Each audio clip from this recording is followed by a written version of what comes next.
3 বছৰৰ পূৰ্বে ঘৰৰ পৰা চুৰি হৈছিল কেটিএম বাইক। 3 বছৰৰ মূৰত হঠাৎ বাইকৰ গৰাকীলৈ আহিল এটা SMS আৰু গৰাকীয়ে উদ্ধাৰ কৰিলে মৰমৰ বাইকখন। আৰক্ষীৰ জালত পৰে 5টাকৈ বাইক চোৰ। কিন্তু বাইকৰ গৰাকীলৈ কোনে ক'ৰ পৰা পঠালে এই SMS? এই কেটিএম বাইকখন 2021 চনৰ 9 অক্টোবৰত মাৰ্ঘেৰিটাৰ আছাদ উদ্দিন নামৰ এই যুৱকজনৰ পৰা চুৰি হৈছিল। আছাদ উদ্দিনে বহু চেষ্টা কৰিও উদ্ধাৰ কৰিব নোৱাৰিলে মৰমৰ বাইকখন। বাইক চুৰিৰ গোচৰো দিছিল যুৱকজনে। কিন্তু মঙলবাৰে অৰ্থাৎ 1 অক্টোবৰত আছাদ উদ্দিনৰ মোবাইললৈ আহিল এটা SMS। তাৰ পাছতেই বাইকখন উদ্ধাৰ হোৱাৰ লগতে আৰক্ষীৰ জালত পৰে 5জনকৈ যুৱক। দৰাচলতে 3 বছৰ ব্যৱহাৰৰ অন্তত বাইকখন চোৰে ছাৰ্ভিচ চেণ্টাৰলৈ ছাৰ্ভিচিং কৰিবলৈ আনিছিল। ছাৰ্ভিচিঙৰ অন্তত বাইকৰ গৰাকীলৈ যায় SMS, কাৰণ তাত আছাদ উদ্দিনৰ মোবাইল নম্বৰ ৰেজিষ্টাৰ হৈ আছিল। আৰু এনেকৈ চুৰি বাইক ছাৰ্ভিচিং কৰিবলৈ অহাত উদ্ধাৰ হ'ল কেটিএম বাইকখন। আৰক্ষীৰ জালত পৰিল 5টাকৈ গভাইত চোৰ। অভিযুক্ত চোৰকেইটা ক্ৰমে বিপুল ভূমিক, মৃদুল সোনা, কৃষ্ণা পাটৰ, প্ৰীতম দে আৰু পাপু দাস। অভিযুক্ত চোৰকেইটাৰ ঘৰ ডুমডুমাত।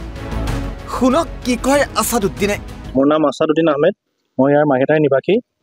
ঘটনাটো এনেকুৱা হৈছিল আপোনাৰ 2021 9 তাৰিখে মোৰ বাইকখন ঘৰৰ পৰা চুৰ হোৱা খবৰ এটা পালোঁ। মই আউট অফ ষ্টেচন আছিলোঁ, অলপ অৰুণাচল ফালে। মই আহি পাই দেখিছোঁ বাইকখন নাই। তাৰপৰা আমি আমাৰ আৰক্ষীক জনোৱা হ'ল, তাতে আমাৰ গোটেই ডকুমেণ্টছখিনি দিয়া মেলা হ'ল। তাৰপৰা বাইকখন চুৰ হ'ল। তাতে আমি আৰক্ষী জোৰত লৈ আৰু আমি নিজেও নিজৰ ফালৰ পৰা যিমান পাৰিলোঁ চেষ্টা কৰি বাইকখন বিচাৰিলোঁ মেলিলোঁ, কিন্তু আমি পোৱাগৈ নগ'ল আৰু বাইকখন। তো তাৰপৰা কি হ'ল, আমি আৰু আশা এৰিলোঁ বাইকখন কিবা পাম নাপাম। তাৰপৰা হঠাৎ এই আপোনাৰ 1 তাৰিখে মোৰ ওচৰলৈ মেছেজ এটা আহিল যে এনেকুৱা ডিলাৰৰ পৰা তো কিবা বস্তু এটা ছাৰ্ভিচিং হ'লে মেলিলে জব কাৰ্ড কৰিলে মোৰ মেছেজ এটা আহে। তো তেনেকুৱা মেছেজ এটা মোৰ ফোনলৈ আহিল। তো মোৰ সন্দেহ হ'ল যে মোৰ কিজানি বাইকখন মোৰ নামতে ৰেজিষ্টাৰ যেতিয়া আছিলে, তো মোৰ নামত মেছেজ এটা আহি সোমাইছেহি। তাৰপৰা মই লগে লগে ডিলাৰলৈ ফোন কৰিলোঁ। ডিলাৰত ফোন কৰি মই RC পঠোৱাত তাৰপৰা তেওঁলোকে চেক কৰিলে। চেক কৰাত আপোনাৰ বস্তুটো সঠিক হ'ল যে মোৰে বাইক হয়। তাৰপৰা আমি গৈ তাতে গৈ ৰেস্কিউ কৰিলোঁ। তাৰপৰা আমি ডিলাৰৰ পৰা বস্তুটো এনেকুৱা কৰিলোঁ যে যোনকেইজনে বাইকখন ইয়াত আনি দিছিলে তেওঁলোকক মতা হ'ল।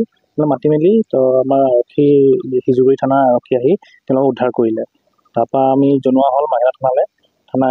তো যোৱাকালি আমাৰ আৰক্ষী গৈ মেলি বস্তুখিনি যোনকেইজন একিউজ আছিলে তেওঁলোকক ধৰা মেলা কৰি। একিউজকেইজনৰ নাম কি বাৰু? একিউজজনৰ নাম এজন আছে, এতিয়া যোৱাকালি ধৰা গ'ল কৃষ্ণ বুলি ল'ৰা এটা, কৃষ্ণ বুলি আছে। তাৰপৰা আপোনাৰ বিপুল বুলি এজন আছে। আৰু সিহঁতৰ মুখৰ পৰাই গম পোৱা গ'ল যে প্ৰীতম দে বুলি সি মানে মেইন জড়িত, মানে মোৰ ঘৰৰ পৰা বাইকখন সিহে লৈ যোৱা। আৰু তাৰ মাজত তাৰ লগত আৰু এজন ল'ৰা পাপু দাস বুলি নামত মেনশ্যন কৰা হৈছে। তাৰপৰা আৰু কেইজনমান যদি ইনক্লুড হ'ব এইটো আৰক্ষী চাগে চাব। এতিয়া ইমানখিনি ইনফৰ্মেশ্যন মই বৰ্তমান প্ৰীতম দাসক কাৰ্য কৰা হ'ল। প্ৰীতম দাসক এতিয়া কাষ্টাডিত লোৱা হৈছে, লগত আপোনাৰ কৃষ্ণ বোলাজনকো কাষ্টাডিত লোৱা হৈছে। তাতে এতিয়া আৰক্ষীয়ে নিজৰ প্ৰচিডিংখিনি কৰি আছে। আৰু এগৰাকী আছিলে পাপু দাস বোলাজন এতিয়ালৈকে মানে অন স্পটত নাই, মানে এতিয়া তেওঁ অলপ পলায়িত হৈ আছে। তাৰপৰা এতিয়া আৰক্ষী যদি যিমান পাৰে তেওঁলোকে যদি তেওঁকো উদ্ধাৰ কৰিব পাৰে আমি মানে সুখী হ'ম। আৰু মাৰ্ঘেৰিটাৰ পৰা বিকাশ বৰুৱা ৰিপৰ্ট, অসম লাইভ 24।